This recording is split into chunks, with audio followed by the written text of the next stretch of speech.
Ask God to help you find the leakage and fix them. Muombe Mungu akusaidie uone ni wapi pana changamoto na ushughulike napo. Before you receive new blessings. Kabla hujapokea baraka mpya. Find out how did you lose the first one. Tafuta kujua namna gani ulipoteza zile za kwanza. How did you lose the first one? Ulipotezaje zile za kwanza? Why did you fail in the year 2024 in certain areas? Kwani ulishindwa kwa mwaka 2025 kwenye eneo fulani maalum? Find the leakages in your life. Tafuta kujua ni wapi pana vuja kwenye maisha yako. Fix them. Na shughulika napo. God is not interested. Mungu hafurahishwi In people who are looking for new things every time. Na watu ambao wanafuta vitu vipya kila wakati. But they lose the ones that they were given. Lakini wamepoteza vile ambavyo walipewa. You will not convince God to bless you that way. Hautamshawishi Mungu akubariki kwa namna hiyo. Ask God to help you akusaidie find the leakage in your life and fix them. Utafute kujua ni wapi panavujisha kwenye maisha yako na ushughulike napo.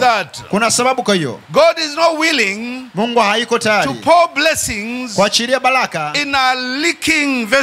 Katika chombo ambacho kinavuja. There are issues in our lives. Kuna mambo kwenye maisha yetu. They cause God's blessing to disappear. Yanasababisha baraka za Mungu zipotee. They hinder God from coming in with more blessings. Yanamzuia Mungu asije na baraka zaidi. If you don't identify those things in life, kama hautaweza kutambua mambo haya kwenye maisha and begin to deal with them, na ukaanza kushughulika nayo, you will always be singing the song of blessing. Wakati wote utakuwa unaimba wimbo wa baraka, but you don't see those blessings. Lakini huoni hizo baraka. That is not your portion in Jesus' name. Hilo sio fungu lako katika jina la Yesu. That is not your portion in Jesus' name. Hilo sio fungu lako katika jina la Yesu. So ask God to help you. Kwa muombe Mungu akusaidie. You may not be able to identify them yourself. Unaweza usiweze kuyatambua wewe mwenyewe. But if you ask him, he will help you. Lakini ukimwomba atakusaidia. Psalms 139. Zaburi ya 139. Verse 23 to verse 24. 23 na 24. Search me, O God, and know my heart.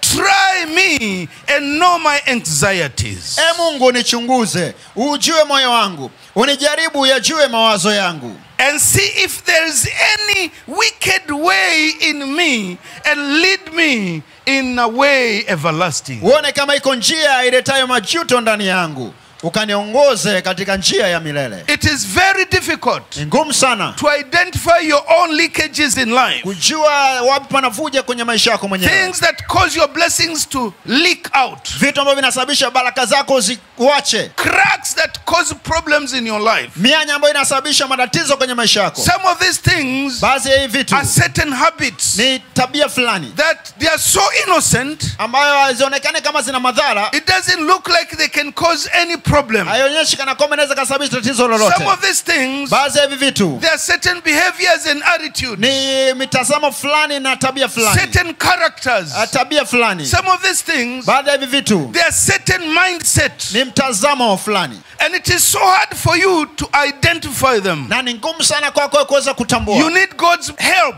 Unahitaji msaada wa Mungu. Many people think they are okay. Watu wengi wanafikiri wako sawa. We think like that. Tunafikiria hivyo. But in the real sense, lakini kwenye uhalisia, there are issues. Kuna mambo that we can't see them ourselves. Ambayo tuwezi kuyaona kwa sisi wenyewe. Just like sometimes, kama vile muda fulani, you feel fever. Unahisi homa. And you don't know what's the problem. Na hujui tatizo ni nini. You have to go to the doctor. Inakupaswa uende kwa daktari. The doctor looks at you. Daktari anakucheki. He can't even identify your problem. Hawezi hata kutambua tatizo lako. So he has to take you through some tests. Kwa inabidi akupitishe kwenye vipimo fulani. To identify what kind of a problem you have in your body. Ili aweze kujua una tatizo la namna gani kwenye mwili wako. And it's a process. Na ni mchakato. Then you come to the point they tell you. Na kisha unafika wakati wanakuambia. Your problem, tatizo lako, is that there's some imbalance, hormone imbalance in your body. Very technical. And you don't even know how to fix it. You have to go back to the same doctor. So what do I do? And the doctor sometimes he doesn't know. He calls a strong or qualified pharmacist. They sit together and discuss. This medication, the dosage, I don't know what. In the spiritual realm, you don't have to go through many doctors. Just one God. He will tell you your problem and he will help you how to fix it. One stop. This is very important. Ask God. Search me. What is my problem? There are people, if we come and tell you, kuna watu tukija tukikwambia that you are proud, kwamba wewe una kiburi, you will not understand. Hautaelewa. Pastor ananionea, mchungaji yani ameanza kusema mimi nina kiburi. You will not understand me. Hautanielewa. So go and ask God himself. Kwa nenda muulize Mungu mwenyewe. To tell you your problem. Atakwambia tatizo lako. If you are genuine, kama ni wa dhati, he will tell you. Atakwambia. But some of the things you know them. Lakini baadhi ya vitu unavijua. Just be genuine. Uwe tu wa dhati. This is real, my friend. Hii ni halisi rafiki yangu. If you don't deal with those things, kama hudashughulika na hivyo vitu, don't expect anything new. Usitarajie chochote kipya. I'm telling you the reality. Naambia uhalisia. People are not telling others about these things. Watu waambii wengine